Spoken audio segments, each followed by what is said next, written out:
Coming off his first ever championship tour victory, able to ring the big bell in a final against Mick Fanning that we'll never forget.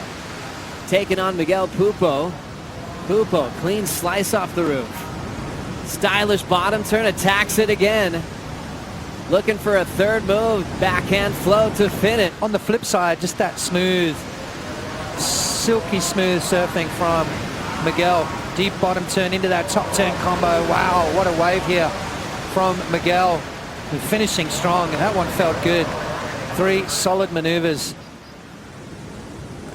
That board just cutting through the wave beautifully and connecting with the top and throwing a lot of spray out the back. And you know, Miguel might not be considered one of the more powerful guys, but I think it's his timing that really makes him look powerful. He just hits the lip at the exact right time, throwing spray up into the sky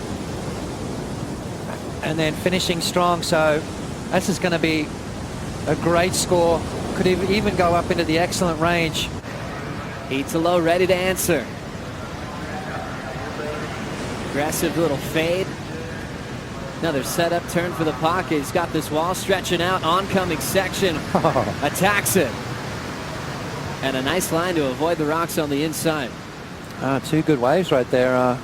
Miguel Pupo made a little bit of a mistake and lost priority paddling for the wave before and then somehow snuck that other one in. But geez, I've missed that smooth backhand approach from Miguel. A little bit more aggressive.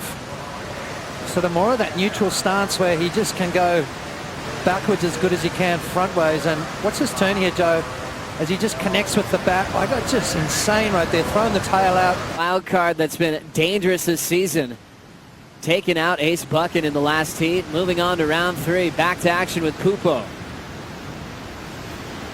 Pupo fading into the pocket, setting up the top turn carve. Already has a big 8-3-3, looking to attack the finish.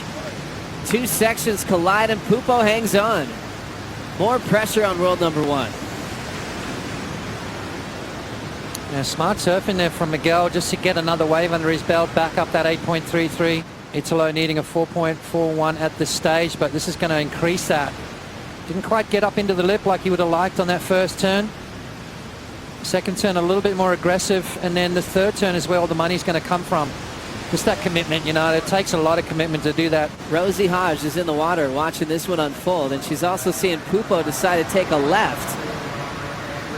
And a quick up and out. Rosie, were you expecting this kind of roll from Pupo against world number 1 this morning?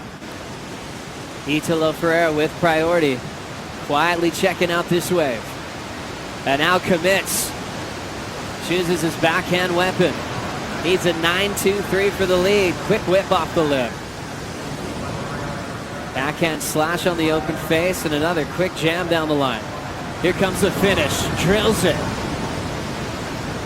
Italo hangs on to an exciting finishing move. Remember, had the 3-9-3 before. Breaking down the 9-2-3 with 15 minutes to go. Difference in styles with Italo and Miguel. Miguel silky smooth, Italo a little bit more raw, a little bit more aggressive. I love his attack, you know, he's constantly looking to rip the wave to pieces. And then this end section, I mean, he is so solid on those finishes, Joe. And I think that's going to be the difference for Italo. If he can find something out the back, a couple of big turns out the back, he's got this inside section wired. I mean, he's attacking it more than most. You know, most people will safety surf that last maneuver just to finish it. Whereas with Italo, it seems like that's where all the points are coming from. Cool way to kick out of the tour after so many great memories. Mick for sure is watching this one. Clean bottom turn, backside carve off the top for Pupo. Lip line flow, air drops, and he's down. That was awkward right there. Let's have a look at Miguel's wave. Trying to better that 4.83. Nice opening turn from Miguel, and watch how awkwardly he just doesn't quite get it up and over, losing a bit of speed and comes down with a lot of air under his board, and that front leg just buckles underneath the pressure. Oh my goodness. Italo's turn. Deep off the bottom, throwaways that section, and he'll still be chasing a 7.0. It's happened in life for a reason, you know. He's going to work hard and get himself back on tour, Joe. Rolling in under priority is Pupo, and he'll just step off. Still has his lead with 9 minutes to go on the clock. He nailed it, going the first wave of the set, not waiting for the second one, and that first turn is where a lot of points are going to come from. Backing it up again. Didn't quite connect with that, but it's still looking pretty good. And then finishing at the end, maybe not as radical as his last couple of waves at the end, but the outside is where all the points are going to come from. Big turn to start it off. And then up into the lip, so mixing it up, showing the judges a bit of variety. A little check turn there, and then a snap through the lip. So Italo not pushing that end section. Knew he was on his way to a good score. Didn't want to fall off at the end of that and sacrifice that score. And there it is, Joe.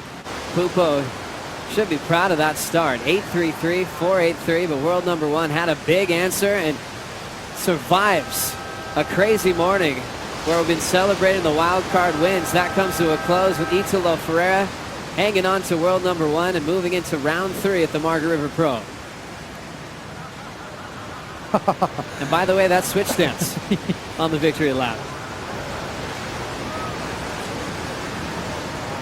I don't know if he's going to try that in a heat, but he might be getting close. Oh my gosh. He's a goofy foot, and switching his stance continues to be his favorite way to celebrate a heat win.